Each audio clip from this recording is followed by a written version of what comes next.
on the unsurrendered and unceded traditional Wolastoqey land. The lands of the Wabanaki people are recognized in a series of peace and friendship treaties to establish an ongoing relationship of peace, friendship, and mutual respect between equal nations.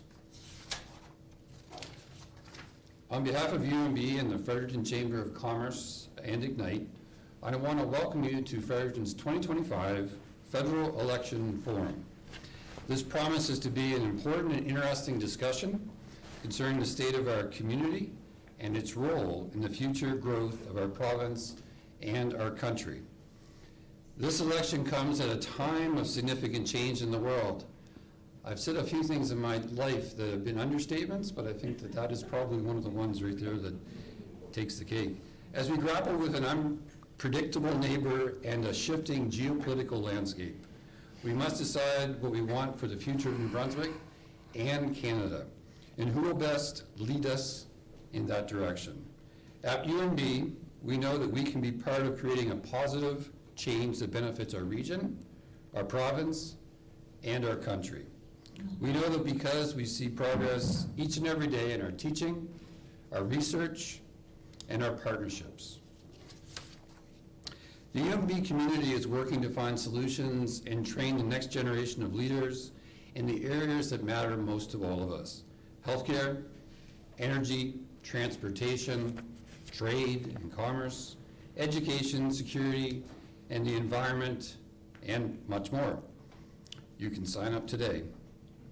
These leaders will find solutions and create new industries, policies, and products that move our country forward.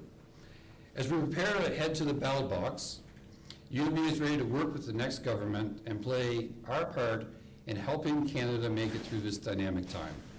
Canada's future depends on a strong workforce, a competitive economy, and innovation. Universities like UMB deliver on all three of these. We've been around for over 240 years, and we have seen Canada overcome many challenges. We know we can use this challenge to become a stronger country, more productive, and more unified, and we know universities can help make that happen. Today, we'll take a closer look at the state of our country. Addressing pressing issues, we will also seek to highlight the success and potential of Fredericton's knowledge economy and the role it'll play in the country's future. With that, it's my pleasure to introduce the next speaker, who really prompted me to want to be his hype man and sort of like prop him up and go into a WWE thing, but I just wouldn't do it. So you may know him well. Morgan Peters is the Chief Executive Officer of the Fredericton Chamber of Commerce. He has been a key member of the Chamber since 2012. He served as a policy manager until taking over the role of CEO in 2023. I'm also proud to say that Morgan graduated from UMB in 2005, his law degree. Please join me in welcoming Morgan Peters.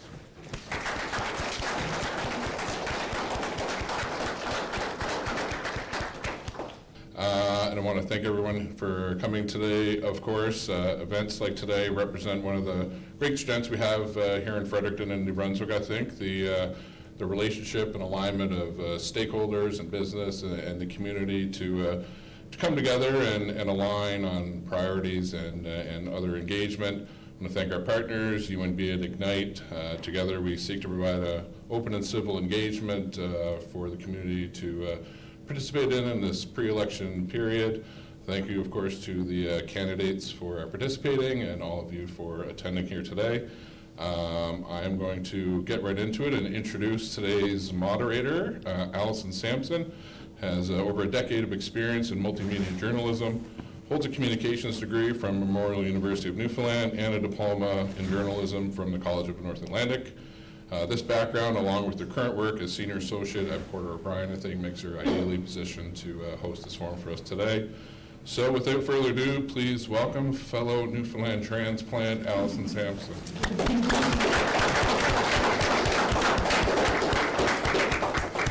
Good afternoon, folks. Everybody seems to think journalism translates to speaking in front of a crowd. Well, I spent a lot of time speaking alone in a studio to a microphone.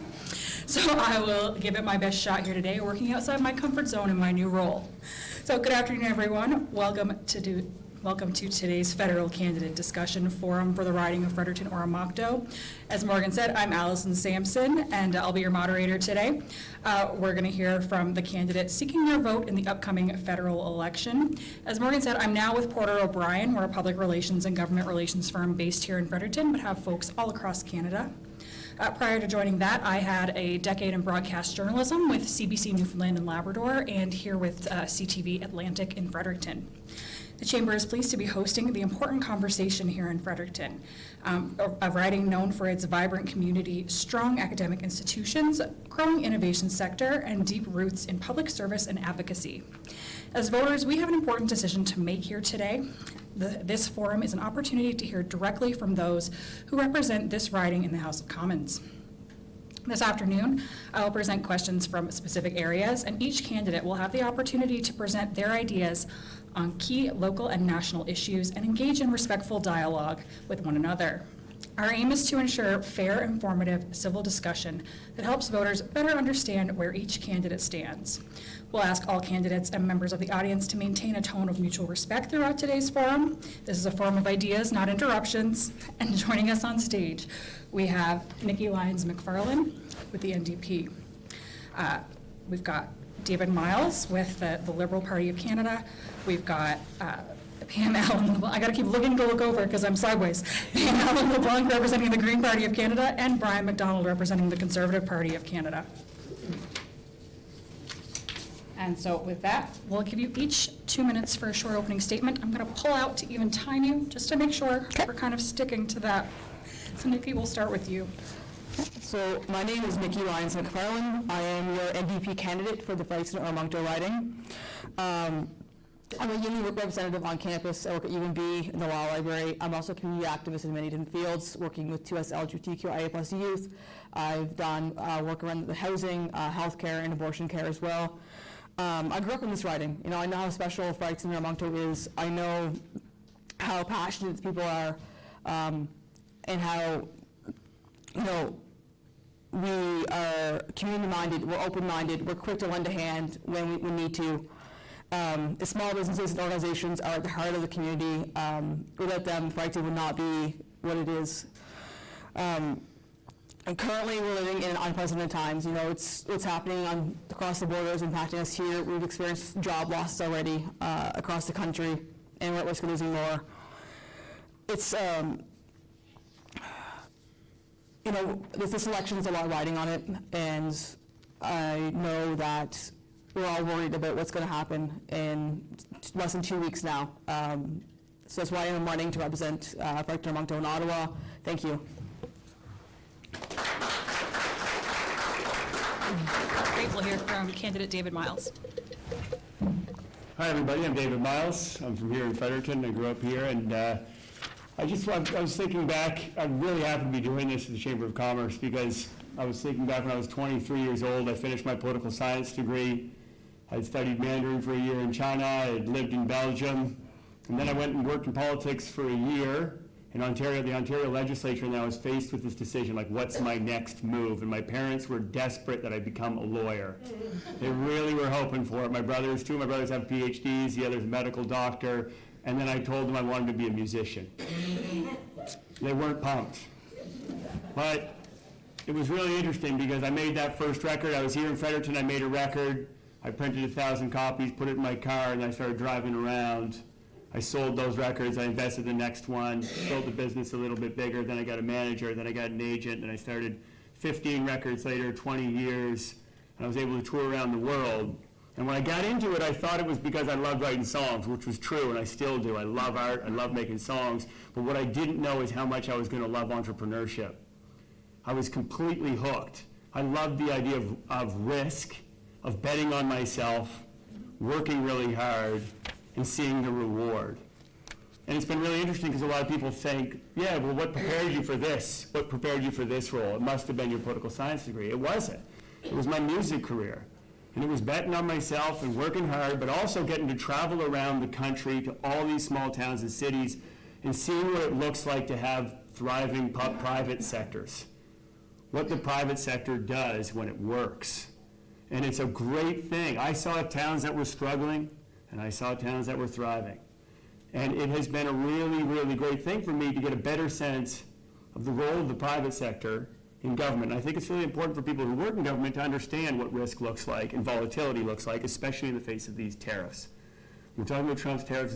This volatility and the reality of these tariffs hit the private sector immediately. It's not kicked down the road. So it's really important that people in government understand that, and I think I understand that, and I think Mark Carney understands that, and I'm really looking forward to this chat. Candidate Pam Allen LeBlanc. Hi, folks. I'm Pam Allen LeBlanc, and I'm your Green Party candidate for Fredericton-Oromocto. Thank you all for coming, and thank you for putting this on. I'm a UNB graduate, graduated from UNB with my MBA just a few weeks before having my first child, who is now finishing up her MBA at UNB, along with her sister who's doing her BBA at UNB. They both decided that they'd like to be business people like their parents. I came to Fredericton in '91 after graduating with a science degree from McGill University, and I worked 12 years in the civil service. My time there showed me where and how our money is spent and how the strings, or who pulls the strings. And I was really discouraged with that 12 years and knew that I needed to get out. Before I got out, though, Bernard Lord made a very reckless decision that would have put almost 200 of my colleagues out of work. He was my employer. I was one of 12 that was not going to be out of work. And of course, I had to stand up to him for that. So I held a press conference as president of the Institute of Agrologists immediately. It was intended to be done very quickly before anything could be done about it. The farmers took to the streets with tractors and farm equipment. It made the national and international news, and we were able to reverse that decision. I can remember before going into that press conference, my husband, he knew I was going to lose my job, and we were probably going to lose our home and that we had just moved into, and he said, "Do you really have to do this?" And when I got up at 5 a.m. like I usually do and went in to prepare, he woke up with me and said, "I understand, you do have to do this. It's who you are."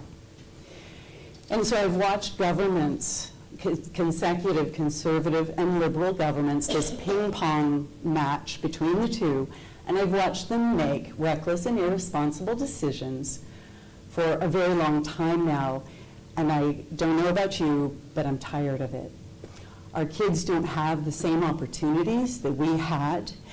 We are pumping billions of dollars into foreign-owned oil and gas corporations, large corporations, while your tax rate has not been lowered.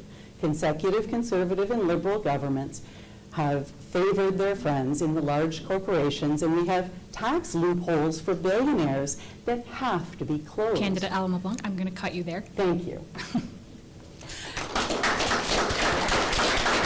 Candidate Ryan McDonald.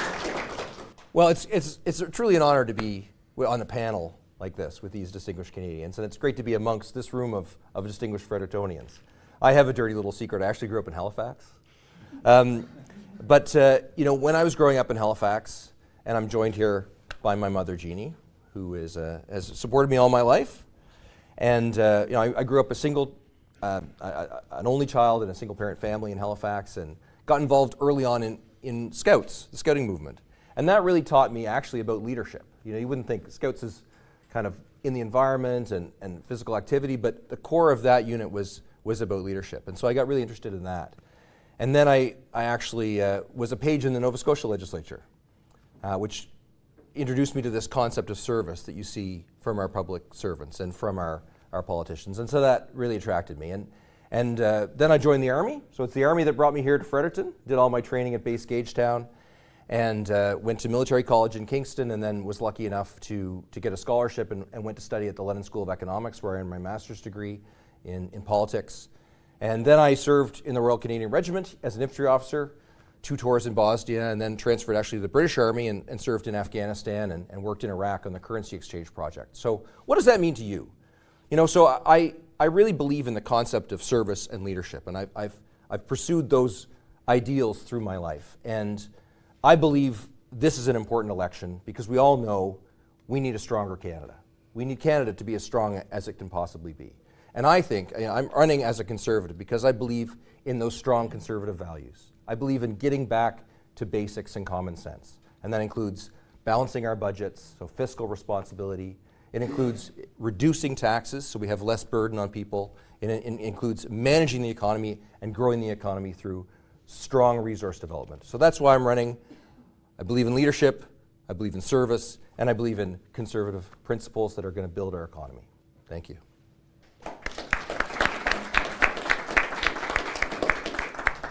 We're going to work through a number of issue areas here today, and we've got no specific constriction on time to discuss them, but I will try to move us along if we are seeing the time tick by, because I do want to get to as many areas as we can.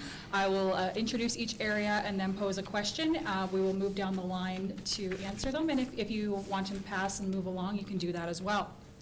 First issue area, so starting with a national issue, housing needs and urban development. Like many provinces across Canada, New Brunswick is grappling with the housing crisis, characterized by a severe shortage of available housing units. How will your government tackle the housing crisis in New Brunswick? Candidate Lyons McFarland. Yeah, so we are in a massive housing crisis, and I just saw last night that the city actually passed a great policy for four dwellings per unit. That's going to help a lot. The NDP is really focusing a lot on housing right now. Not only the housing crisis with lack of housing, it's lack of affordable housing as well. We're going to be launching like a house building program, Build Canadian, Buy Canadian. That's going to put jobs back in the economy as well. We're going to have CMHC-backed mortgages, so first-time home buyers, to make it easier for them to buy. There's a plan to build affordable housing on public land as well that's not developed. So we're going to be putting a lot into housing building, affordability, and making sure first-time home buyers can actually buy homes. That's critically important. And we're also going to be helping municipal and provincial governments with increased federal funding coming in to support programs as well. We are facing a housing crisis, and we've faced one before in this country. After the Second World War, when veterans were coming back, there was a massive shortage of housing throughout the whole country. And this is actually, we happen to live in a city where they engaged this initiative where the government got into building homes. And if you go down Hanson Street and Kitchen Street and many of the streets in Devon, you'll see these homes that were built after the Second World War between 1944 and 1949 by the government to address this problem. Now, what Mark Carney and the Liberals are talking about is getting into the building of home building, getting into the business of home building, building 500,000 homes a year, and taking that initiative like they did after the Second World War. There's also some incentives, obviously, for buying with a GST rebate for any house, for first-time house buyers under $1 million. But it's really interesting to think about these housing issues because they're at the core of so many other issues that we're going to bring up. When we're talking about workforce, when we're talking about immigration, we're talking about affordable housing, we're talking about so many other elements that really, the housing piece is critical. So this is, I think, a really great part of the platform. Greens have a plan to build 50,000 new affordable housing units a year, and that's about 250 here in Fredericton. It is in line with what the city is looking at doing. And we want to put a focus on co-op, nonprofit, and supportive housing models. And we also have a national housing first strategy, which would help some of our unhoused people with mental health and addiction supports, which we also think will assist in this city. We've heard businesses say that this is a really significant issue, and it's no secret, it's there. We also want to ban real estate speculation and foreign ownership that inflates prices. We'll expand rent control and tenant protections and empower municipalities to address homelessness with direct federal transfers with targeted grants. And finally, we want to contribute to some of the downtown safety that we've been hearing about with wraparound services in addition, not just policing alone. Thank you. Thanks. Well, David, you know I have tremendous personal respect for you. But your comments just now do draw light on our different ideological perspectives. And to use your words now, the government wants to get into the business of house building. I mean, that makes my skin crawl. Like, we have an incredible housing industry here. I mean, New Brunswick produces the raw materials that build those homes. And I just was in Marysville the other day where those homes were literally built out of the soil there and from the trees there. But they were built by private industry. And when government, the problem with home building in Canada is not that the demand isn't there. Those of you that have studied economics or know anything about economics know if the demand is there, often the supply comes to meet it. And if it doesn't, there's something in the way. And what's in the way of home building in Canada is government. Now, luckily, we live in Fredericton and the mayor's here, and we have a very good record of development in Fredericton. But in other communities, in GTA, for example, there's a lot of impediments that are municipally there to stop buildings from happening. The approval process for building is ridiculous. The red tape that's required, like in some cases, the red tape costs, the administrative costs, are greater than the building material costs. So what we need is not a government solution here. We need a private industry solution. We need government to get out of the way. And so a conservative government, and me as your MP, is going to fight to make sure that our municipalities are empowered to get rid of that red tape and let industry go forward and build those homes. Candidate Lyons McFarland, we'll start back with you for the next question. What measures will be put in place to accelerate urban development and make cities like Fredericton an economic and social hub? What measures will be put in place to accelerate urban development and make cities like Fredericton an economic and social hub? So the NDP is really looking at how we can stimulate the economy here, what we can do. So we need infrastructure, transit. We're doing great things with transit already, but we'll be funneling more federal transfers into transit to make it so folks can reach the other edges of the city. We have places like Lincoln and Oromocto that aren't accessible by transit. Looking at stimulating small businesses to ensure there's protections against the tariffs. Again, like I said earlier, we build a Canadian by Canadian, so focusing on what we have, like was just said there, by New Brunswick, we have great lumber industry, great industries happening here, so ensuring those can stay within New Brunswick, we can actually support each other as well. And just, again, looking at protecting workers, right? That's the big thing here, is protecting workers, protecting our infrastructure, protecting our economy, and stimulating that economy in different measures. Can you just repeat the question again? Oh, yep. What measures will be put into place to accelerate urban development and make cities like Fredericton an economic and social hub? I think actually Fredericton has been growing significantly. It's been amazing how much it's changed over the course of my life, and many of that has been because of private-public partnerships like what we're sitting in right here. So this is probably a good example. I've been talking about the importance of the private sector, but I also believe in government, and there's a place where the government can actually work very closely with private industry, especially if they know their needs, and they can build things together. So I think this is a really great example. This whole ecosystem of tech startups in Fredericton was something that was built over a long period of time with public investment and with private investment. That is is a great example of what can happen when government understands what the needs of the private sector are, what the needs of the community are. But Fredericton has been growing significantly, so I think if we keep pace with the housing, and obviously healthcare is a big part of this, and we're going to talk about that later on, is making sure that we can meet the needs of the community as it grows, we can continue to thrive in Fredericton. But I think that what we've seen, if anything, over the last number of years has been a lot of population growth, and it's been really, in many ways, great for the city. There's challenges that come with it, but I do think that there's always a role for government, and a smart government that understands both of these things.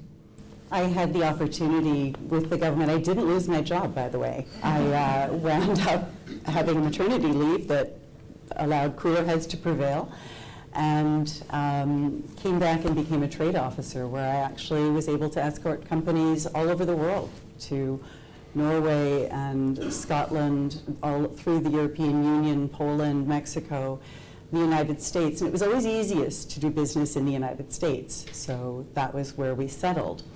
But just because it was the easiest, that wasn't the only place to do business. And I think that when we're looking at an unstable partner to the south of the border, it's time to pivot and start looking at these other opportunities. And there are opportunities there for us. So we want to assist and be there to help with trade deals that protect local industries, buy local campaigns, tuition-free skills training, especially in the trades, everywhere, college and trades programs, interprovincial credential recognition. Why don't we already have that? And co-op and internship placements. And there's an opportunity to build our infrastructure and also a greener economy with renewable resources and our energy economy. So there's so much that we can do that can be helpful to businesses here, local businesses. So it's going to be a refrain you're going to probably hear from me a couple of times today, but I do believe the government needs to get out of the way in this matter. Like I say, we're lucky in Fredericton because we have a government that's working well with developers, but in a lot of cases, it's actually government that's in the way through regulation and frankly through taxation. So the answer to stimulating the economy, in my opinion, is we want to grow Fredericton. We need to cut the red tape. We need to cut the approvals, and we need to make sure that our economy is strong. And we're going to do that through responsible resource development and lower taxation. We'll move on to our next topic. With growth comes the need to talk about infrastructure. We're also in a period of economic threats, which is changing day by day in the news, as everybody knows, during this pre-election period. So we're also pointing to opportunities. I'd like to introduce the issue area of strategic infrastructure investments. Take, for example, here in Fredericton with population growth of the city of Fredericton, more than doubling in recent years. It's growing by 15,000 citizens, which was previously projected to be, 20,000 over the next 2 decades. So it's growing at a quick pace.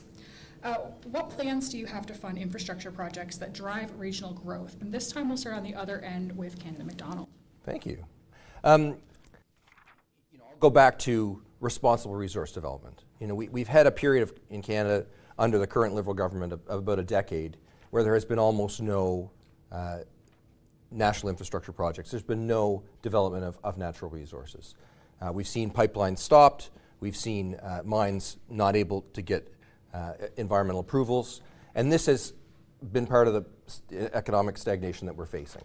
And I think that removing those obstacles and allowing development to happen so that we can get our ethical oil to refineries like St. John, where we can refine it in Canada, this is going to increase not just our wealth, but also our strategic strength.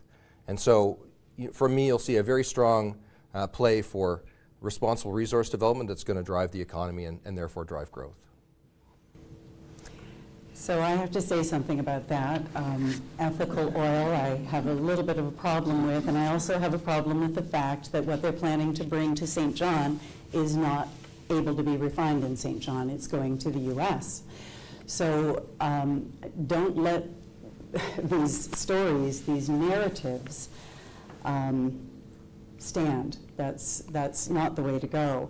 I think that it's time to transition into a green economy, and it can be done if we stop subsidizing the billionaires, the oil and gas industry. There are billions of dollars pumped in, and 70% of those companies are foreign-owned corporations. We have the money, the funds to switch to a renewable economy. I'm a businesswoman. I grew a company after that to be the fastest growing in Atlantic Canada.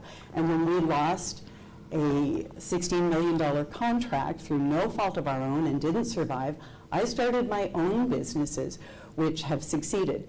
And I know about getting rid of red tape. When I was with government, I would write up programs and people would say, this is only 2 pages. And I said, does it have everything in it? They'd say yes, and then that's the program. But I think that we need investment at this time when there are threats south of the border. We need investments in renewable resources and economy, and these renewable the renewable energy, it pays for itself so much more quickly than all of the rest of the things that we're talking about, and there's no risk to our water and so on. So this is where we need to focus. I think that there's a couple things. I'm hearing, one thing is, with all of these topics, one thing I hear at the door over and over and over, because now we're talking about tariffs and how we're going to move forward with tariffs. Because this is the reality that we're living in. And what we hear over and over at the door is whoever can negotiate the tariffs the best, that is going to be of extraordinary importance. So I will say at the gates that most people in Canada feel that is Mark Carney. I feel like that is Mark Carney.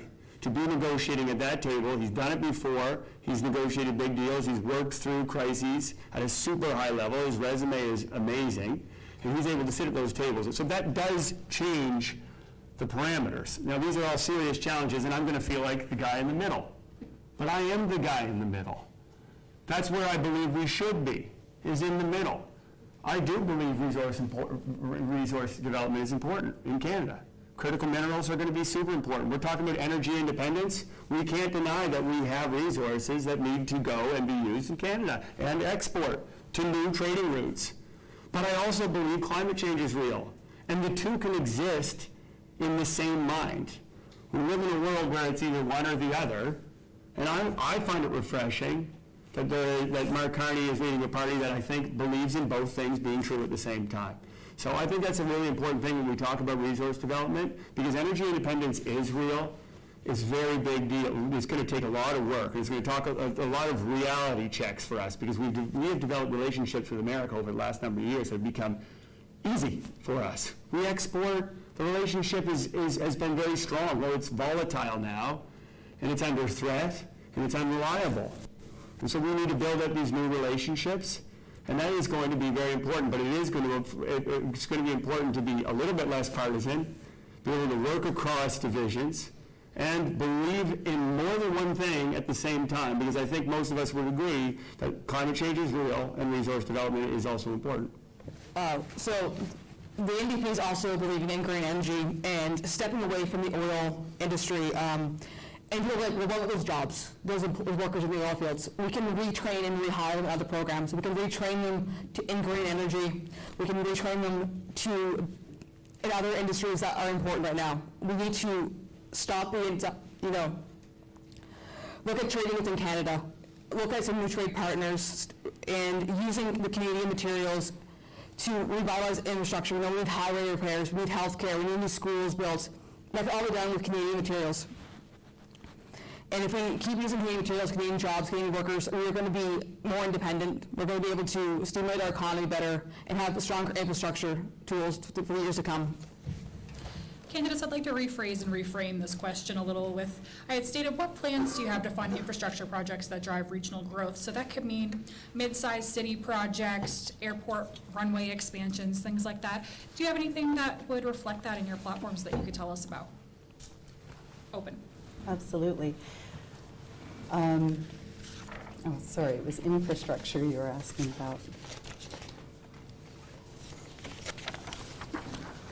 I mean, we're in a funny position, of course, because I'm just going to be the honest one in the room right now and tell you that in terms of specific platform, most of us aren't in the place to be able to say, yeah, this is what we're going to do for Fredericton. I don't want to be in that business of promising airport expansion when I don't know that right now.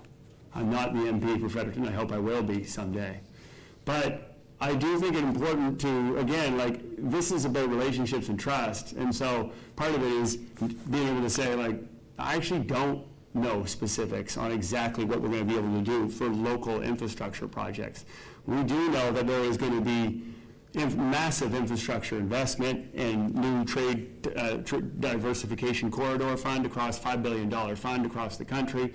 That we're building out an economy that isn't 13 separate economies with one major economy. These are national policies. So for me to get up here and say, I'm going to do this for you, I'm going to do this for you on specific policies would be disingenuous. And the Green Party actually has a 149-page policy document, which I don't know by heart yet. That's why I have notes with me today. So thank you for allowing me that. But I did have a look through that policy document, and we do want to prioritize green infrastructure. We want to help with public transit, with EV charging stations, with bike lanes, renewable energy grids, direct funding to help retrofit public buildings and homes for energy efficiency, which would cut emissions and also operating costs. We also have plans to invest in municipal water systems, flood protection, climate adaptation infrastructure, especially for mid-sized cities like Fredericton. And we do want to use some of the federal infrastructure dollars that are available to empower local economies, and Fredericton is on our list. So again, it's government needs to get out of the way. The reason that we don't have an energy use pipeline isn't because it wasn't funded by the government. That was private equity. That was private money that was going to build that pipeline.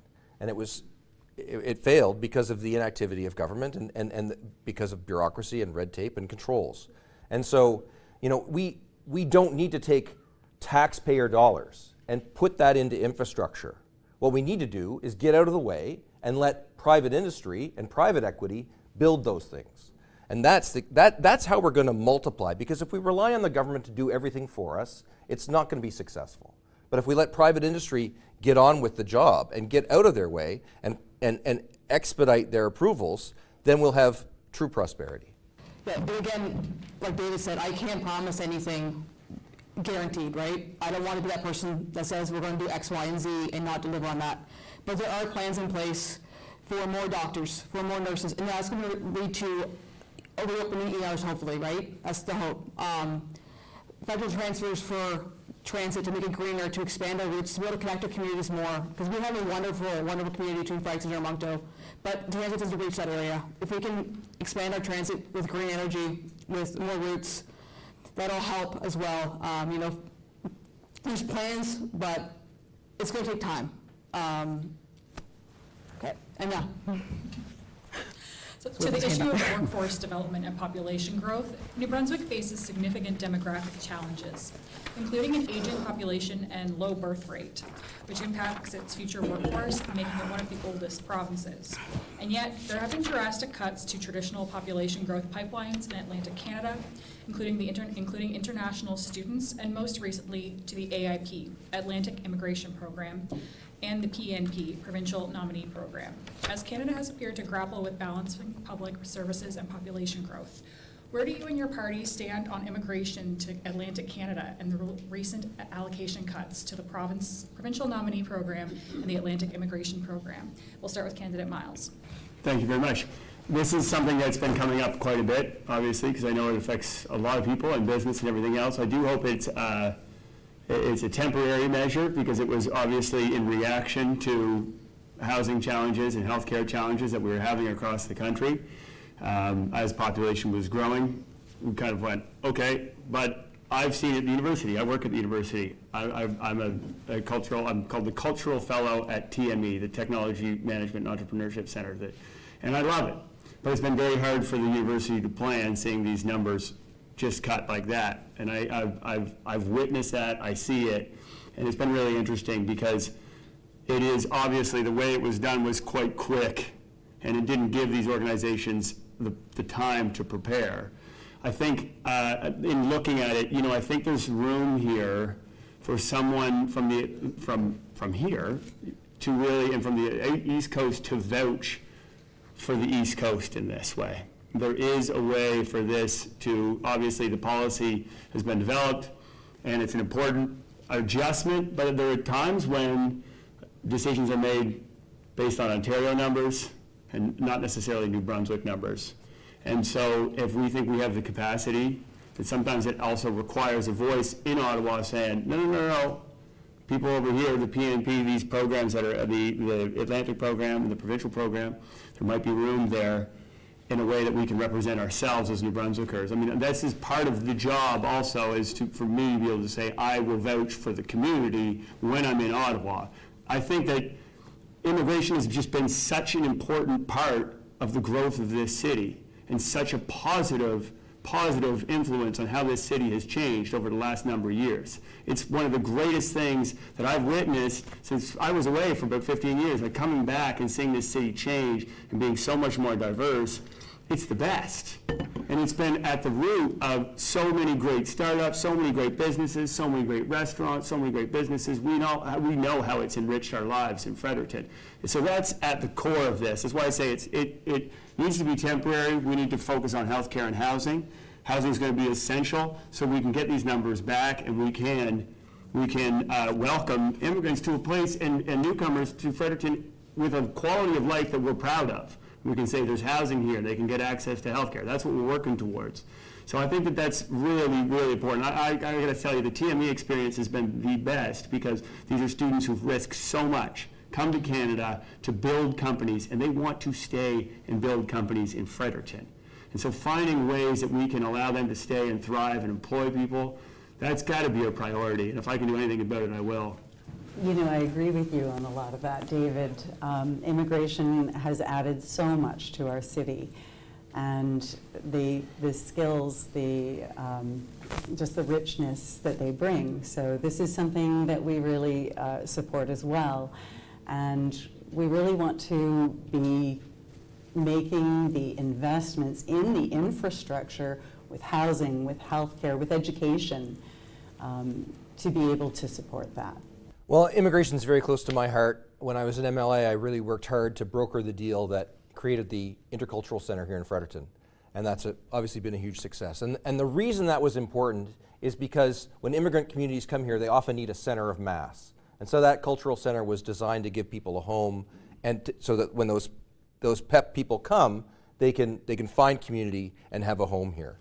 I also worked with Amin Lara, which was a group of veterans and former interpreters that stepped up when the government failed at the fall of Afghanistan. And I led that organization, and we brought over 4,000 Afghans to Canada. And I was very proud of that effort. And then I went off and I founded UNIMIS, which is the organization I currently run, which helps Afghans, Ukrainians, and other new Canadians find work in Canada. We help them get job skills. And we've worked through manufacturing and aerospace and construction. We're now leading a construction project. So proud of that personal effort that I've made, but it shows me how important immigration is. And we know that.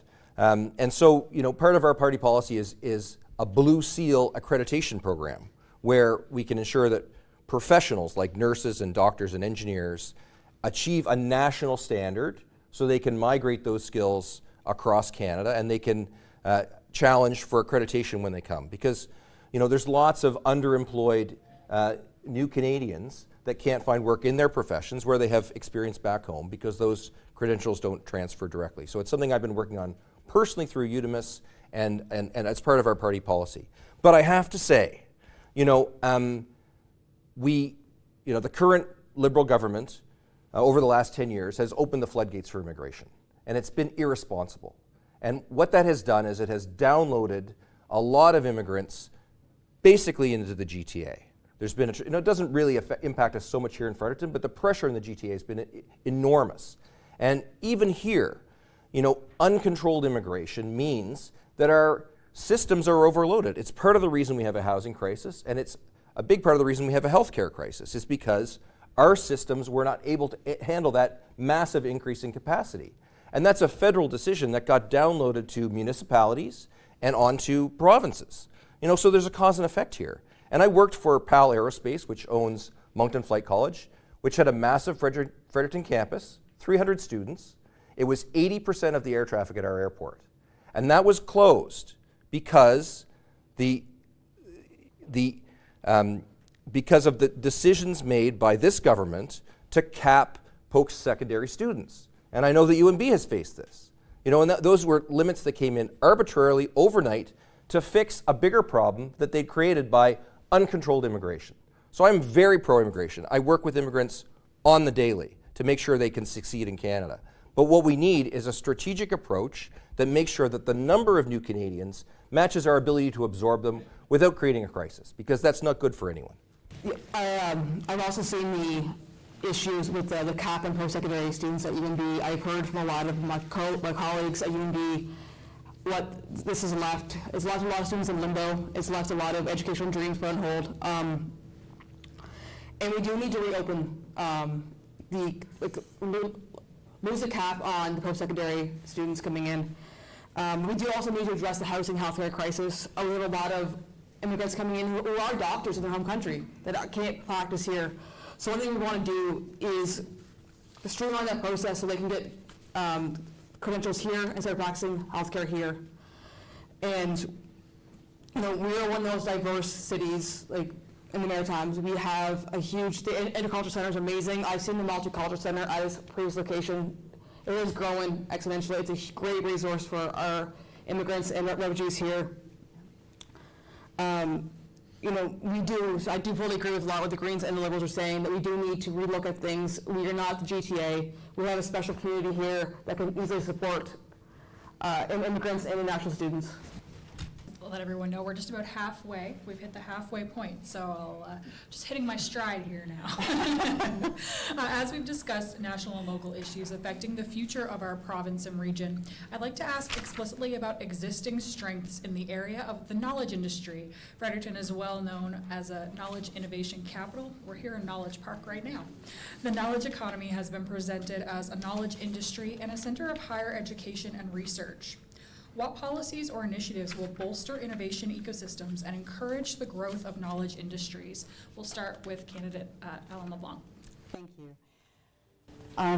We believe that increasing funding for R&D and commercialization of Canadian intellectual property, especially in climate tech and biotech, will be helpful. We also plan to strengthen support for our knowledge economy, including partnerships between government, UNB, STU, NBCC, and private sector. We need public broadband expansion and to bring rural access for our digital infrastructure. And finally, we need to reinstate the scientific research and experimental development, the SHRED, tax credit to help startups and innovators scale. So again, I'm going to draw on my personal experience. Many of you know I was a partner in Brubaker, so I had some business experience there. And then I've actually led two startups, one in the kind of charity space, which was Lara, and then most recently Unimus.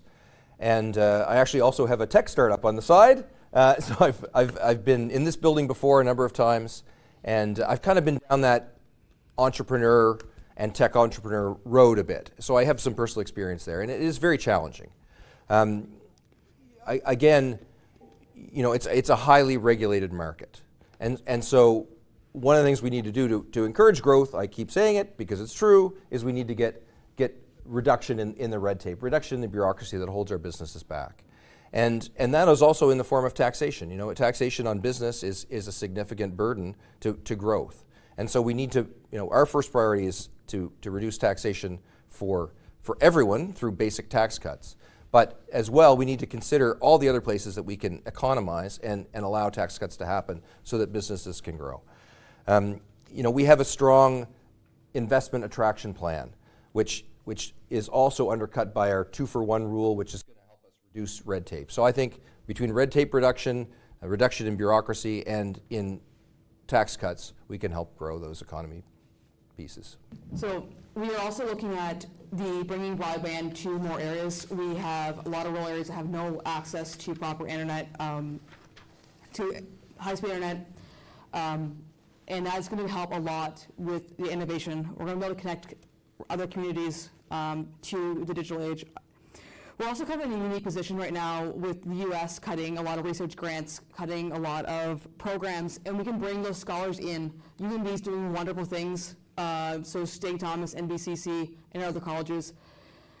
If we can bring more of the research in the U.S., we can open up new research hubs, innovation hubs. We will partner with universities to help fund these new programs and to help sort of spur new research, new innovation happening on campus, and also work with other and already ongoing projects happening.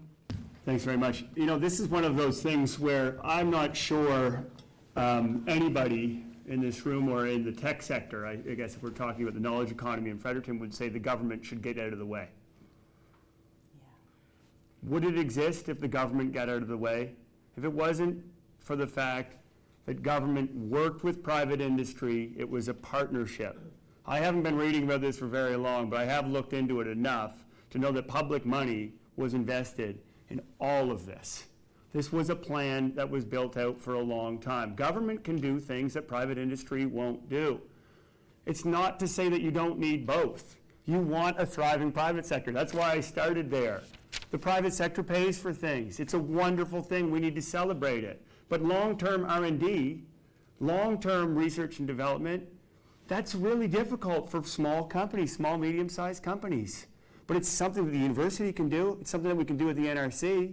We can be matching people, problem owners, business owners that are dealing with challenges, with problem solvers that are at our university, through NSERC and the NRC, and all these awesome government programs that can work if they're working efficiently and responding to the needs of the private sector to move this thing forward. But I think this is a great example of actually a place where if government got out of the way, I'm not sure any of this would actually have happened. This required collaboration.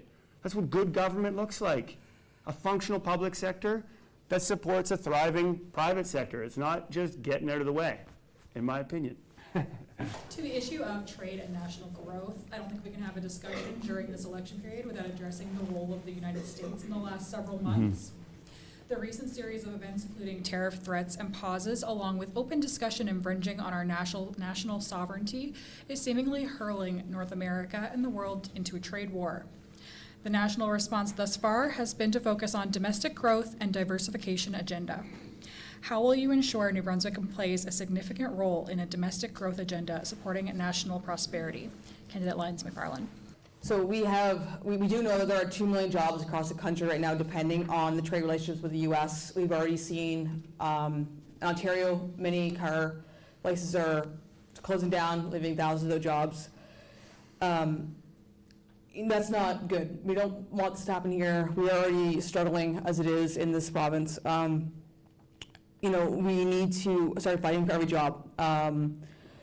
Working on a cross-Canada trade plan is one part of what we're looking at doing.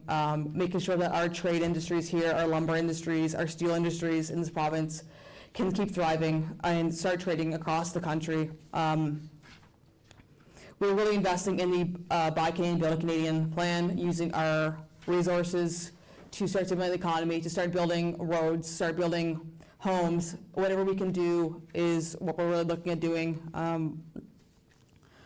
And we're just going to keep fighting. We're also looking at reforming the EI program. Unfortunately, folks do lose their jobs. EI right now is currently it's slow. I've heard of waits of 2 to 4 weeks, sometimes longer. So we're looking at having immediate responses with EI so folks can immediately get on EI, and also increasing their rate of pay through EI to match more of a living wage. In many ways, this challenge, and I'm sure we're all talking about this in many ways, is that it's forced us to think about things differently in Canada. And it's forced us to think about our independence and our sovereignty and how we can work together. Part of the reason why I was interested in getting into politics right now is because of this nation building that we're talking about. We're talking about building infrastructure east to west. We're talking about whether it be electricity grid, whether it be pipelines, whether all of these things is going to involve relationship building across the country. And that's, to me, has been one of my favorite things about my job, has been about getting to know the country at a really intimate level and being able to communicate across those lines. Again, I've played in all these towns. It's like I've been door knocking for 20 years. After shows, you talk to people. You sit at the door. It's like a church, and they come out and you shake their hand. You say, thanks for being here. What's on your mind? And people have told me. And I feel like part of the job, such a big part of the job, is making sure that you keep your ear to the ground and be able to build these relationships. Right now, we have a situation where we've got progressive cities and we have conservative, and I don't believe in this polarization that we see. We see blue rural communities, red and green or orange cities. We got to work, obviously, at being a little bit less polarized, especially when we're talking about national unity, because we're not going to be able to move resources across this country very well unless we can make that communication a little bit easier, and we don't look down on people, and we talk about how we make those communications lines work. The reason I bring this up with New Brunswick is it's going to be big. Because if we're talking about national infrastructure, we're talking about projects that are going to move through New Brunswick. So it also means that you need to be able to vouch for New Brunswickers. You need to be willing to fight for New Brunswickers and say, This is a project that we want, and we want New Brunswick businesses to be supported, and we want New Brunswick products to be used. But I honestly think so much of what's made me excited about this is that I haven't come from politics. I don't believe in I don't think the polarization that we see on the internet and that we see in politics is nearly as real as it is, and I don't think it's nearly as real as it is in real life. In real life, it is much less real in real life. I talk to people all over the place. I've talked to I've played in military towns, I've played in mining towns, I've played all over the place, and people are generally very decent, looking for a safe place to live, a good job, and a good way to raise their families. And so I do think, and I know this is a little bit of an offshoot, but I think this is going to be a critical part in terms of representation in Ottawa. And what I'm hoping to bring to the mix is just that way of communicating across division. Because if we're not doing that, if we're not bringing things towards less polarization in this country, we're not going to be building anything east to west. Thank you, David. I agree with you about polarization, and Greens are known for being able to work across party lines and get things done. One of the things that we really excel at is changing the narrative, changing the conversation.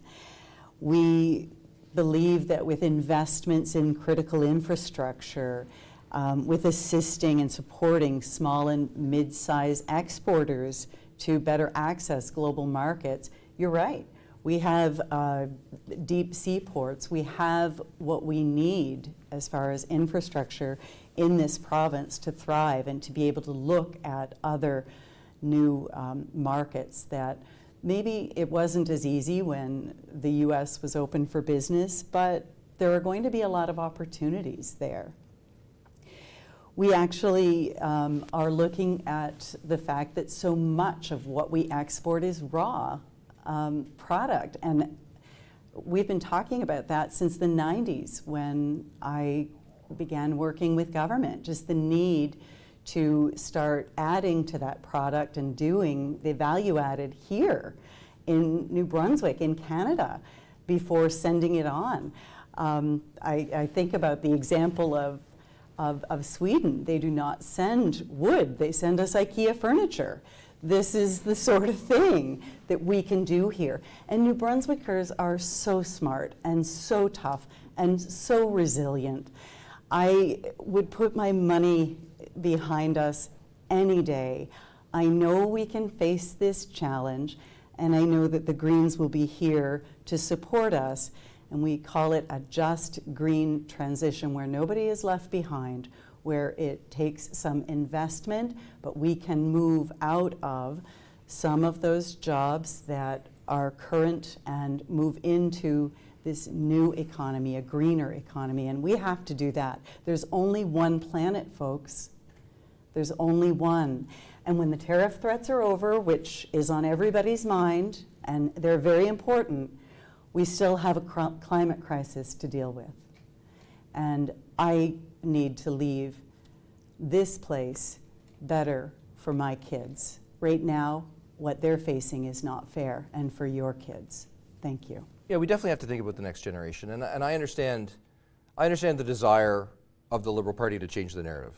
You know, and you know, you haven't been in government for 10 years, but your party has been, and you're running under the Liberal Party banner. And I know there's a new leader, you know, so you can change, you know, they say a leopard can't change its spots, but certainly changing one spot is not changing the leopard. And, you know, it's my duty here to remind people of the record of the Liberal Party here. You know, and the reason people are struggling is because there were very conscious decisions made that have implications. I'll give you an example of that. You know, we have printed a lot of money. That causes devaluation of the currency. That causes inflation. Those decisions were made partially under Mark Carney and mostly under a Liberal government. And so when we face inflation and when we face seniors whose pension is not buying the same thing that it did yesterday, and I meet those people on the doors every day, like, we have to look to the government that made those decisions. We've talked already about the immigration decisions that we made, that the Liberal government made, that have caused our systems to be overwhelmed, that have caused massive inflation in the value of homes, the cost of homes to people. You know, those two things alone, the printing of money that causes inflation and the massive pressure on the housing market created by immigration that was uncontrolled have meant that young people struggle to save the down payment for a home. They can't afford a home. These are real problems that are happening to people, and they're a result of economic decisions. And so I admire the spirit of bringing everyone together, and that's important. But unless you have the fundamentals right, it doesn't matter how much you smile and how great you feel about everybody. You've got to have the fundamentals right. And so we need to get back to basics. We need to control our fiscal policy. We need to make sure that we're not spending more than we earn. We need to control inflation. We need to control the cost of living for people. These are fundamental things. And I'm not hearing that. Like, the party that's saying that is the Conservative Party. We're telling you, we need to lower taxes. We need to reduce inflation. We need to make life affordable for people again. And unless we do that, all of this other stuff is not going to work. We've seen what 10 years of that does, and that's why we're struggling now. Thank you, Candidate McDonald. I will try to get us quickly through our next topic. We're getting short on time, folks, but if we can give quick answers to this next one, I'll try to get us through it as best we can. The issue of healthcare in New Brunswick faces what many may appear to be a discouraging challenge. The positives of population growth and the harsh realities of a pandemic have simultaneously illuminated the deteriorating state of our healthcare system. In March 2024, the federal government and the province of New Brunswick announced 2 bilateral agreements to invest a total of more than $430 million to improve healthcare access and services in New Brunswick. Through the Working Together Agreement, the Government of Canada will provide more than $313 million to support New Brunswick's 3-year action plan to deliver improvements to its healthcare system.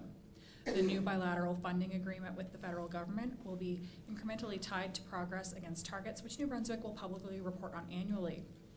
How will your government enhance preventative care, streamline services using technology, and modernize healthcare infrastructure to achieve long-term public health outcomes?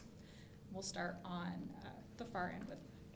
Yeah, so I mean, you've pointed to an agreement that is a federal-provincial agreement, but the reality of our Constitution in Canada is that healthcare falls solidly in the responsibility of the provincial government. So it's federally funded, and it is provincially administered.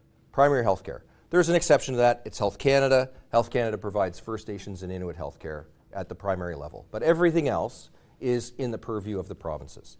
And so I think, I get asked about healthcare because healthcare is like probably the number one issue. Tariffs, maybe, then healthcare, cost of living. Those are all the top 3 issues. And I get asked this all the time. And I say to them, listen, like, if a federal politician tells you they're going to fix healthcare, they're lying to you. It is not a federal responsibility. Now, there's an agreement that's signed. Those transfer payments happen anyway, and in that agreement there is some targets. That's great. That's helpful. We need to keep that in place.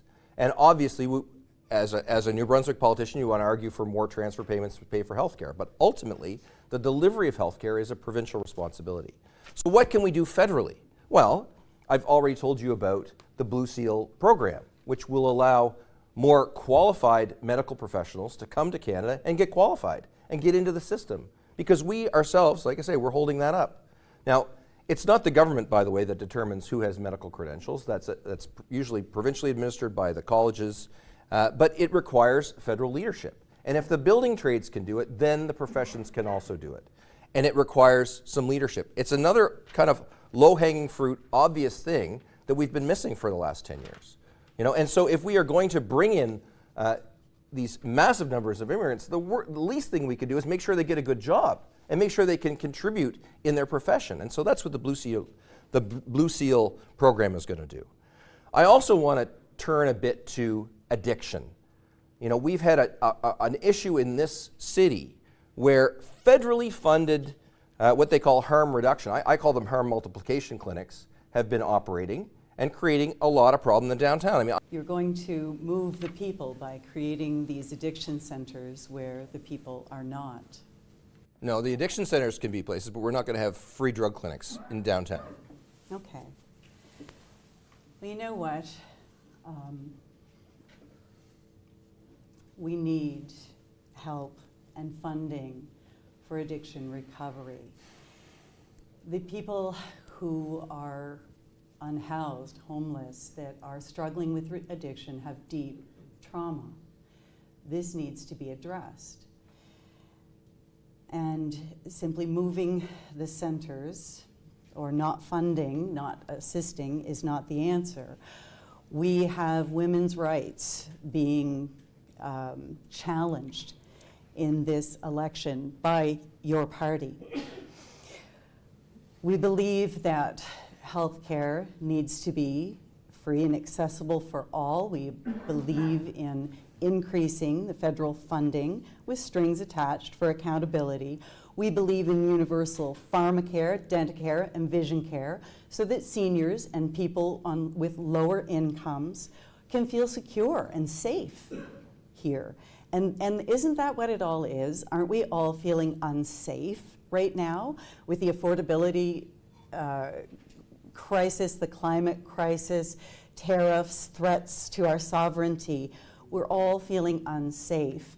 And we have a number of measures for health care with primary care teams, mental health, that can help us with all of this anxiety and that can help us feel safe, because we will be safe. We will have access to these services. And so the Green Party is 100% behind this. This is one of the things that makes our country great. When my husband had a heart attack 6 years ago, we would have lost our home if not for health care being there for us. So this is something that can only make our economy stronger. It can only make us have a healthier society and feel better here. And this is something that we stand behind 100%. Well, there's a lot to unpack here. But I would say, just firstly, I would say, healthcare is a provincial jurisdiction, but there are ways, obviously, that the federal government can support provinces and through those transfer payments, and making sure that we can vouch on behalf of the, as an MP from Fredericton, to say, this is what I think, and when it comes to our needs in the hospital, and having a sense of where some of the challenges are. I won't lie. I'm just going to be personal here for a second. I thought my brother is a doctor. He's a hospitalist. He works on the floor at the hospital. He works very closely with Emerge, and it's intense. I always thought he got paid too much. I really did. I was like, stop complaining. It's not that bad. Now I live with him. He lives here in Fredericton. I don't live with him, but I live close enough to hear about it. It's an unbelievable burden on doctors and nurses. I'm only saying that because part of this job is being in tune with the needs of the community and being able to bring those voices to the table in any way I possibly can be, because it's not going away. It's a real challenge. We knew that we have a demographic situation happening. We have long-term care beds. I mean, again, I'm not getting into provincial issues here, but there's got to be ways that being informed on these issues is going to be important, and being able to communicate on these issues is important. Now, when it comes to downtown, I have a studio downtown. I've lived downtown for 5 years. I love downtown Fredericton. It's one of my favorite things about this city. I walk downtown every day and I work, and I'm above Robert Simmons Building, and I've seen it get worse, and it's sad. It's so sad. And to say, I guess what I have a trouble with is when someone says they got an easy solution to this problem, I definitely don't believe them. This is a new challenge, folks. It's not something that we've seen before. These drugs are new. They're unbelievably addictive. And all you have to do is and there is pain, and there is trauma, and it starts with sympathy, but it also starts with bringing people to the table together rather than saying, I got the answer. And that's what's happening now in the city. That's what's happening. What was happening, obviously, I'm downtown enough to know that the burden was falling on the backs of downtown businesses, and they were getting fed up. I know you were talking the same, I know about the meeting too. They were fed up. But what happened out of that is everybody came to the table rather than saying, you know what, it's a police issue, it's a medical issue, it's the city's fault, it's the province's fault, it's the feds, it's all the feds. It's not, it's everybody's responsibility. We're in community together. We got all these things that we need to work in the same direction. So blaming one direction and saying, it's the feds, that's what got us into this mess in the first place. Now everybody, I just went to see the chief of police, Gary, last week. Now we've got everybody at the same table with the business owners. That's how you get things done. Now we're going to start making some real recommendations. And so that, I feel like it's a really important place to start on most of these issues, but the downtown one is really important to me because I see it every day. And to think that it's somehow unsympathetic or unrealistic to care as a primary function of who we are as people just doesn't feel real. It's not that we don't want anybody to suffer. That's what we want people to thrive, and now people are working together so people can thrive. No one is giving away free drugs so people stay drug addicted, so they stay in a suffering position. Sorry, I'm going to cut you off there to give you the Yeah. last couple of minutes to candidate Lyons McFarland to have a chance to speak. Yeah, so shutting down, first off, shutting down safe injection sites is not going to solve anything. We cannot force people into addictions treatment. It is a collaborative effort. It's mental health care. It is physical health care. It is housing. It is employment. That is something I want to say as well. And one thing the NDP wants to do is make sure that the mental health care is covered under the Canada Health Act.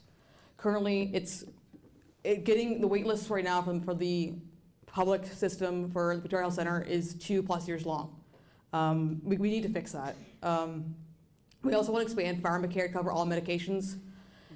We currently have it in 2 provinces, thanks to the NDP. We have it covers diabetes medication and birth control. We want to expand it across all provinces to cover all medications. I've heard from so many folks that they cannot afford medications.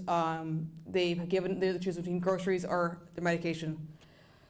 And we also want to keep healthcare public. There's been a conversation about privatizing healthcare. My wife is currently undergoing chemotherapy treatment. We're paying nothing out of pocket because it is covered under the public health system. And I'm seeing how hard these doctors and nurses are working every day.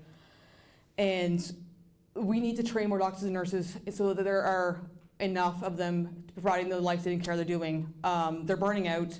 Like David said, it is hard work. And we also need to improve their working conditions. And that is something we can do through, I know it's a provincial issue, but federal transfers can help with these as well. And working with universities to open up more seats for nurses and doctors as well is going to help and streamline the process for immigrants who are medical professionals to make sure they can work here. They're coming here and they're driving taxis, but they're doctors. You know, they should be able to work in their chosen field. And we also need to invest in better home care, long-term care for our seniors, because we need more homes. We need to get them out of the hospital into nursing homes. Those are beds that we can use to improve our healthcare system so people aren't waiting for treatment in the hallway for 5 days. And healthcare is deeply personal, and we will do what we can to work provincially, work municipally to help this problem. I'd like to thank all 4 of our Fredericton-Oromocto candidates for joining us here today. We'll never run out of conversation, but we have run out of time. I'd like to thank you all for having me as well, and having this great conversation about the future of New Brunswick. And I'd like to thank you for bearing with me while my little future New Brunswicker has left me a little more tongue-tied than normal. I appreciate having this great conversation here today and hearing from you all. I'll hand it back over to CEO Morgan Peters. Thanks very much, Allison. That was a great job hosting us here today. Again, also thank you to the candidates for participating. We do appreciate that. I think one of the things that came out here today was a lot of important considerations for the country and the province and the community, and a little over an hour is really just scratching the surface, of course. But I think it served to reinforce in this time of uncertainty that communication and presentation of ideas, identification of issues is an essential part of the electoral process. So we appreciate everyone's participation.